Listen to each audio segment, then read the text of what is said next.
You're tuned in to Talon, Talon, Talon, Talon, Talon, Talon, Talon it like it is. Religion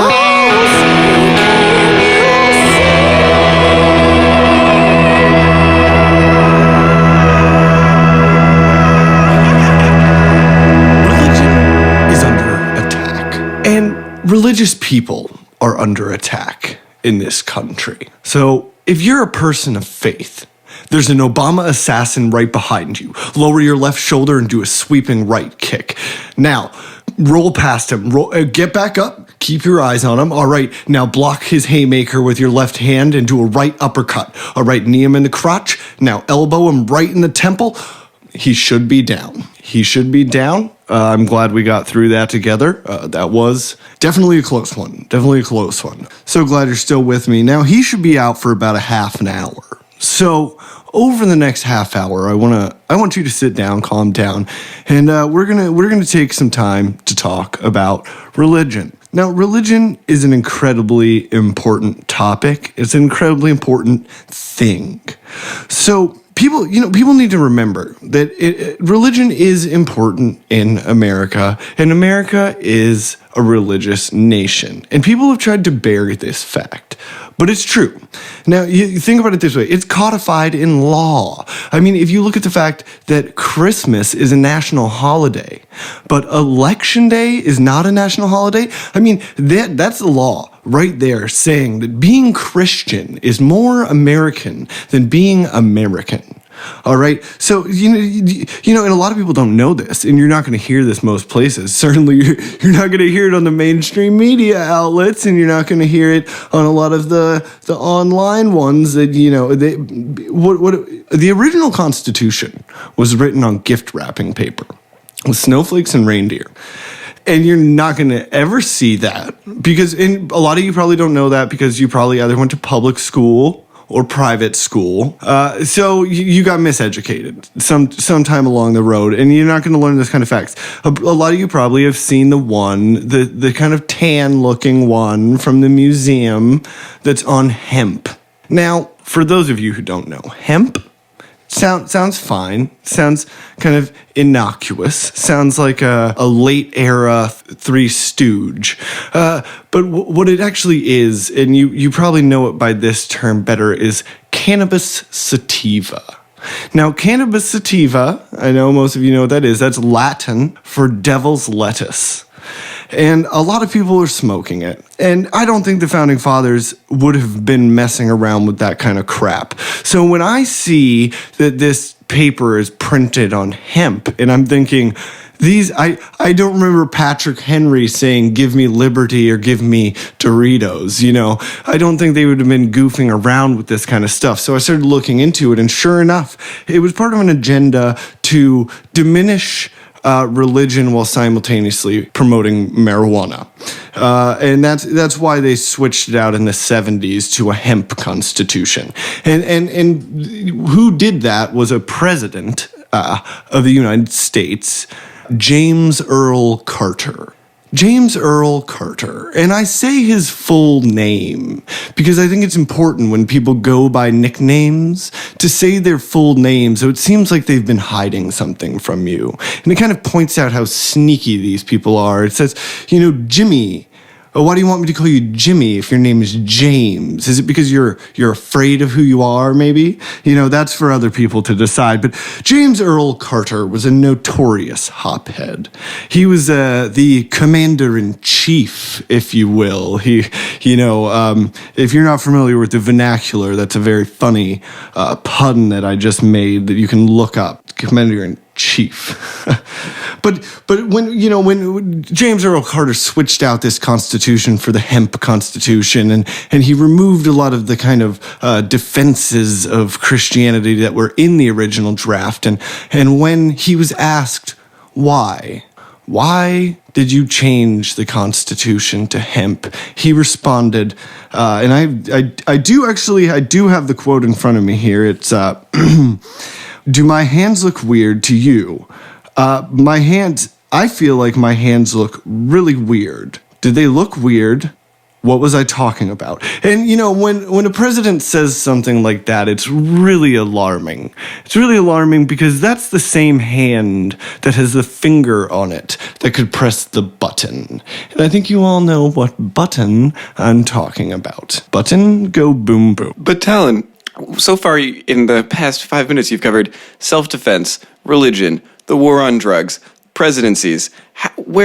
Can you tie this bow for me, even in a way that can get our viewers sort of... Well, I think the message that I'm trying to bring together, if it wasn't clear, which I think maybe for some of our viewers, our listeners, it might have been more clear maybe than it was to you, but we have a very smart audience, smarter than average or slightly below average people, and I think that that's important. But just in case there's anyone who's on the same page as you, I'll clarify. I think my core message is that we need to respect all the religions. And I think it's very important to acknowledge that there is a hierarchy within that, but I think they're all deserving of our respect. I think of the Abrahamic religions, Christianity, Judaism, and Muslimism.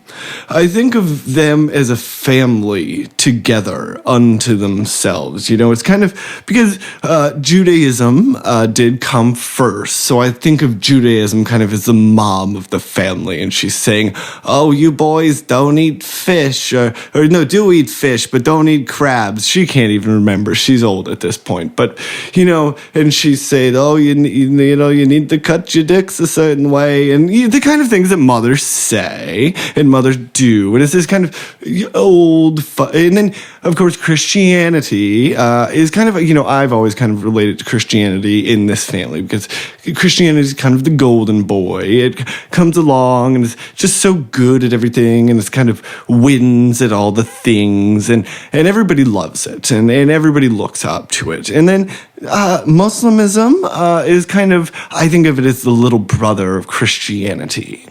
Because it's younger and sometimes it acts out. And it acts out in these ways when it does mean jerky things. Like it comes in and it ruins all your Lego sets that you set up.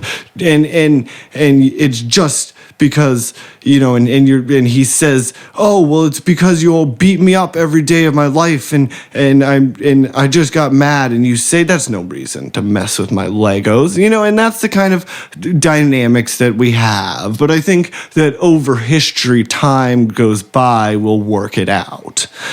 Because that's how family is, and so, I'm not one of these people that bashes Muslimism.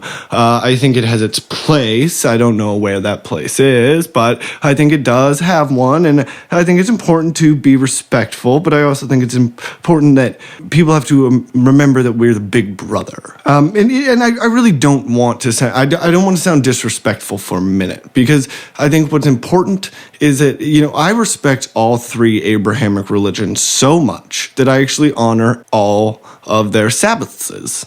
I don't work on Friday, Saturday, or Sunday because I love the one true God so much that I want to please all 5 versions of him. And I think that as long as I can keep all 5 of them happy and also have, a nice long weekend, I think everyone's happy. I think, it's not for most people, of course. Obviously, my staff do have to work those days, but they're not they don't have as strong of convictions and faith maybe as I do. So, Talon, it sounds like you have such a well-rounded, a wholesome viewpoint on the world. How could our listeners sort of develop such a viewpoint and sort of get to that worldly mindset that you put forth? Well, I think one thing that's important is because, and you'll notice I've been talking about the primary, the big ones, the religions, the main ones, the kind of monotheistic, the ones that you can really take seriously because they're based on the one real God. But the thing is that I'm not trying to sit here and say that other people's gods aren't real. They're just not really gods, I think is the point. So you look at things like there's certain times when science has been able to step in.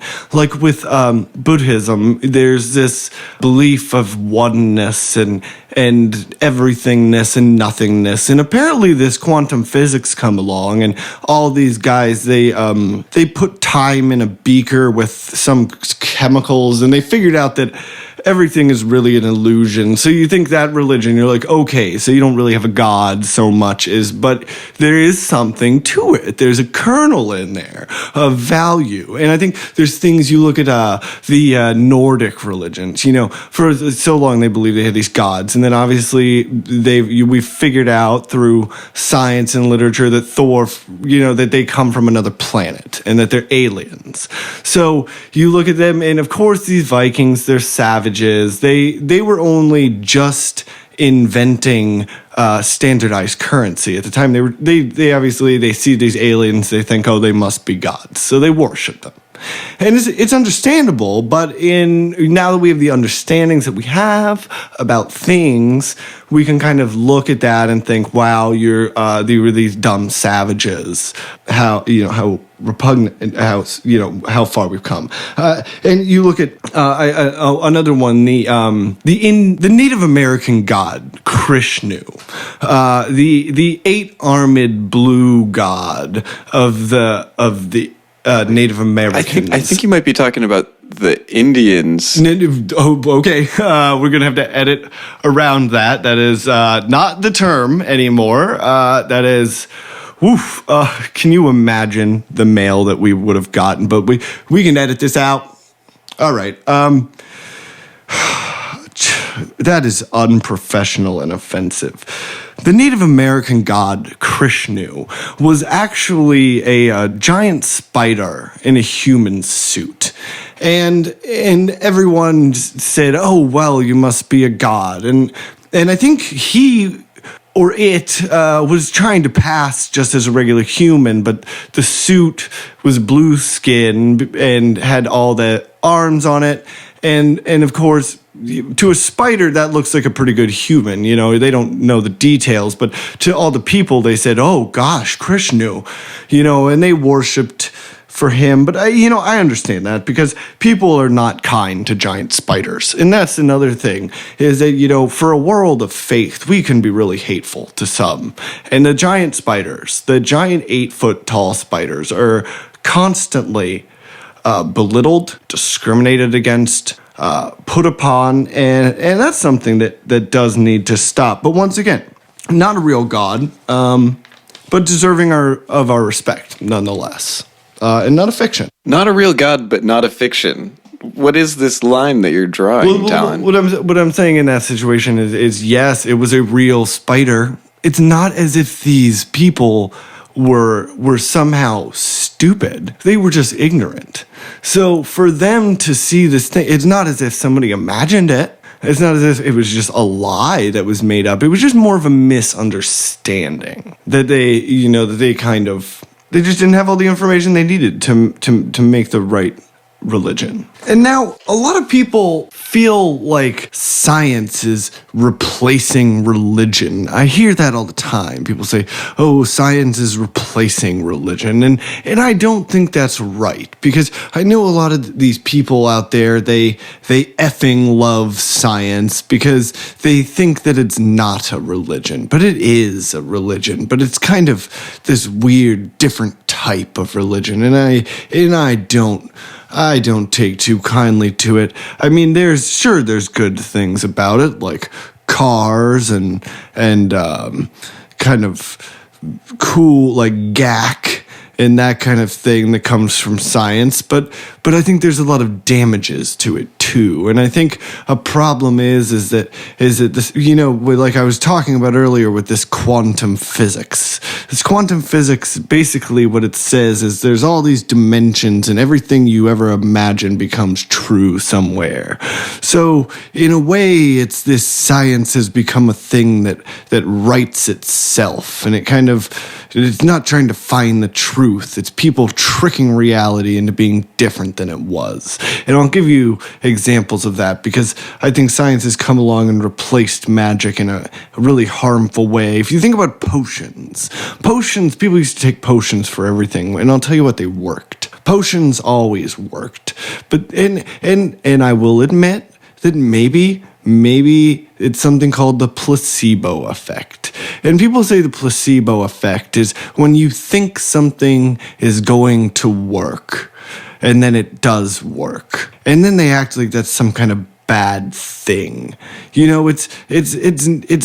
act like it's a lie, but it's not a lie, because it's like if someone says they want to give you candy, and then they do give you candy. It's like when you take a pill or drink a potion and it does work, then it works, right? So why interrupt that? But science doesn't agree with me.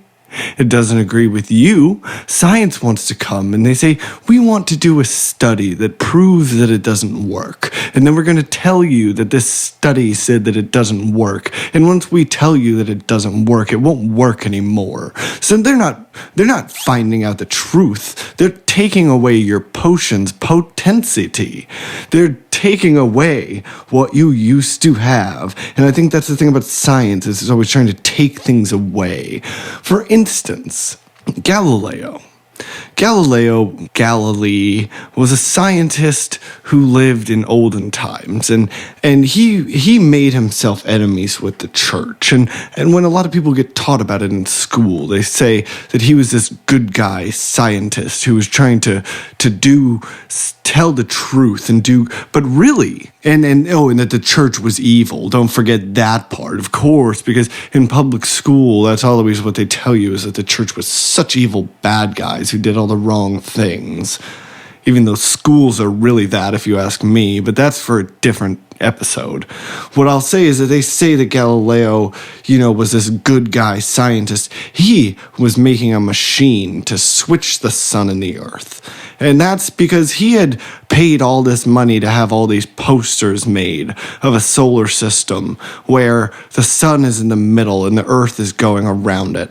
And he had all these posters made, and he said, oh gosh, I'm going to go broke if people know the truth that the church knows. So what does he do? He goes and does his science that everyone effing loves so much, and he makes a machine to reverse the sun and the earth, and the church tried to do everything they could to stop him, but they couldn't.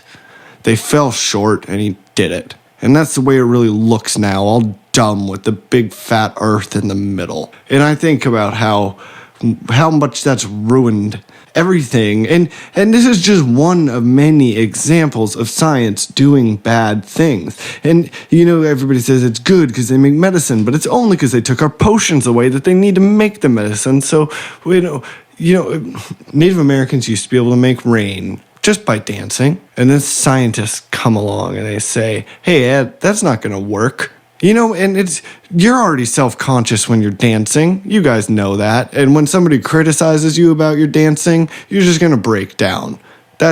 Most people don't have the confidence to withstand that. It's just, science just walks through history, knocking everything down as it goes. So, Talon, could you give a breakdown, maybe paint a mental picture for our listeners of what this machine that Galilei made to do this science that he swapped the planet and the sun? What the machine looked like or how it operated? Yes. Well, here's my fear, is that I could give you such a because I've done the research, I could give you such a detailed explanation of how this machine worked that somebody might be able to replicate it. And the machine does have it's one of those types of machines with a no switch backsies kind of mechanism, which is why obviously any knowledge that we have is not helpful in kind of trying to right this whole situation. But what I fear is that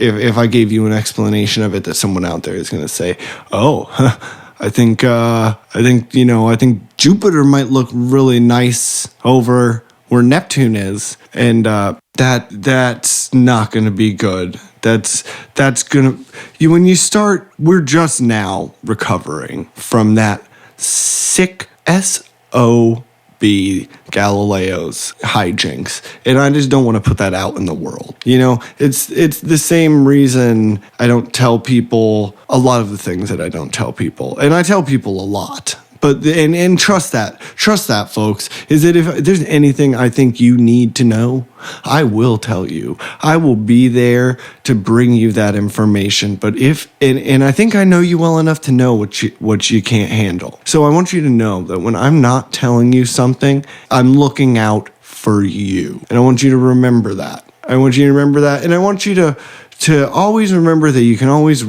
email into me, tweet into me, tell me how you're growing. And, as we grow together, I'll be able to let out some more of this information as time goes on. And I think we're going to kind of watch the future come in like a wave on the beach, kind of, in a way. But I could talk about beaches all day and how nice they are to go to and paint these beautiful metaphor picture images with my words. And that would be great, and you would love it, and I could do it for the rest of the podcast and it'd be fine. But I made you a promise that I'm going to talk about religion, and so I'm going to do a little more of that because I'm a person who keeps their promises. So I want to talk about something that's been in the news lately, and everybody's asking me what my thoughts on it, so I do want to address it while I have time, and that's religious liberty. Religious liberty is so important, but the way that it's been in the news lately has been very divisive. It's been these religious liberty bills, and these religious liberty bills have been becoming religious liberty laws somewhere. But, it's one of those things that these politicians do where they name things that aren't always the things that they are. And I think you all know what I'm talking about when I say that. But these bills, everybody's calling them the bathroom bill. And to me, when I hear bathroom bill, what I really think is Obamacare, because that deserves to be in the toilet, if you ask me. I think that's the one that needs to be flushed away. But these bathroom bills, they're talking about who's allowed to go in the bathroom and who's not allowed to go in the bathroom. And I hate talking about it. I think it's so gross. And I don't like to think that my tax dollars are going to pay for people to talk about what's going on in the bathroom. I think they should be talking about what post offices are named and other things that Congress can do that aren't talking about gross bathroom stuff. And I think that I just don't want to hear about it. But I think you have to ask. You have to ask, where does this lead? Where is this going? If I look down the road, what do I see? Because if you have people, you have these people saying that you need to go to the bathroom that matches your birth certificate. And I think, does that mean that Ted Cruz is going to have to go to Canada every time he wants to go to the bathroom? Or does that mean that Barack Hussein Obama can only go short form now? Because, if you don't go long form for more than a few days, you can die. And if he dies, then Joe Biden becomes president, and the world will last exactly 24 hours. And that is a promise. That is a promise. It will be such a blowout. I mean, everyone's going to have a great time. It's going to be a Bikini Beach Party themed Armageddon. But I swear to gosh, that is what Joe Biden would do. So these religious liberty bills, they're awful, but we have to respect them because they're religion. And religion is protected in the Constitution, and it's been reinforced by the courts and by the people. And they say you've got to protect that religion because, nobody ever says that you can have any old thought you want or do anything you need. Your thoughts are protected if you got them from somewhere else.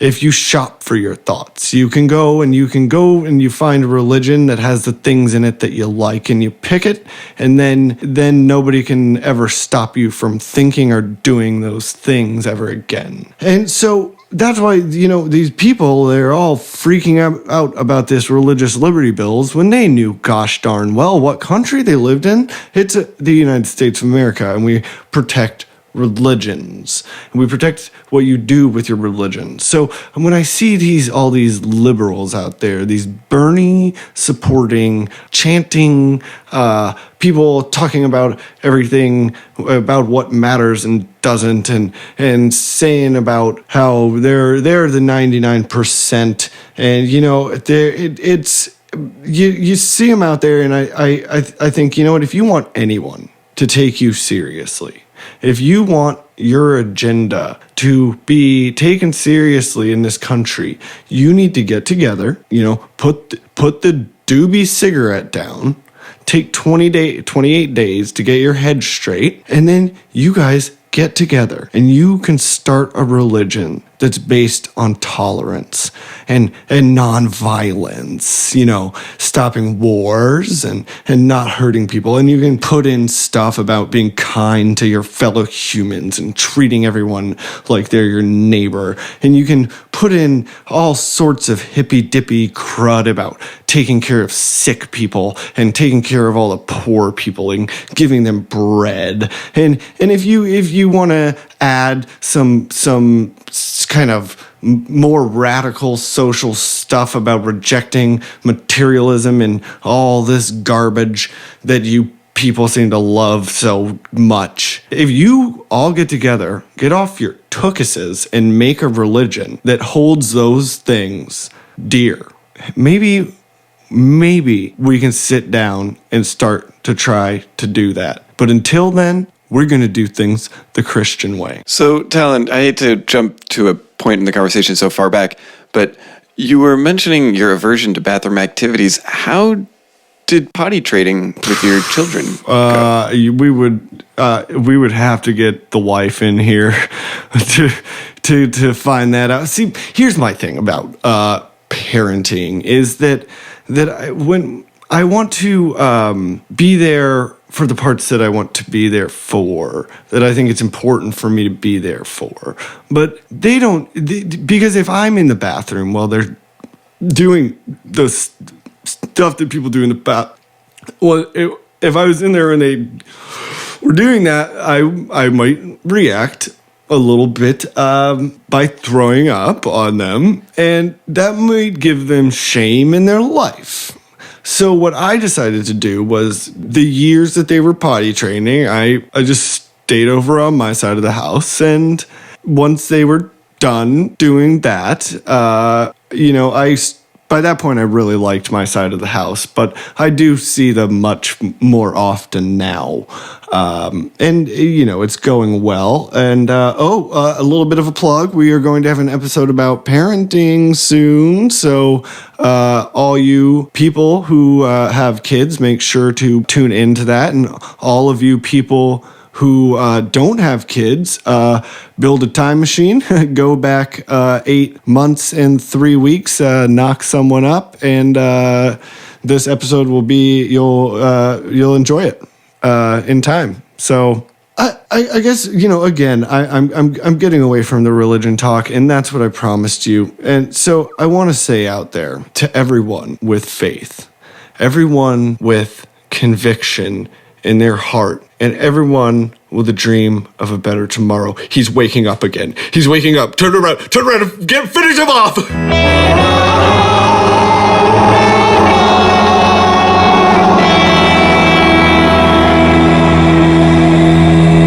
Thanks for tuning in. Make sure to like us on Facebook and follow us on Twitter at TalonItLikeItIs. For new content and updates, visit boiledsprat.com/TalonItLikeItIs. See you next week.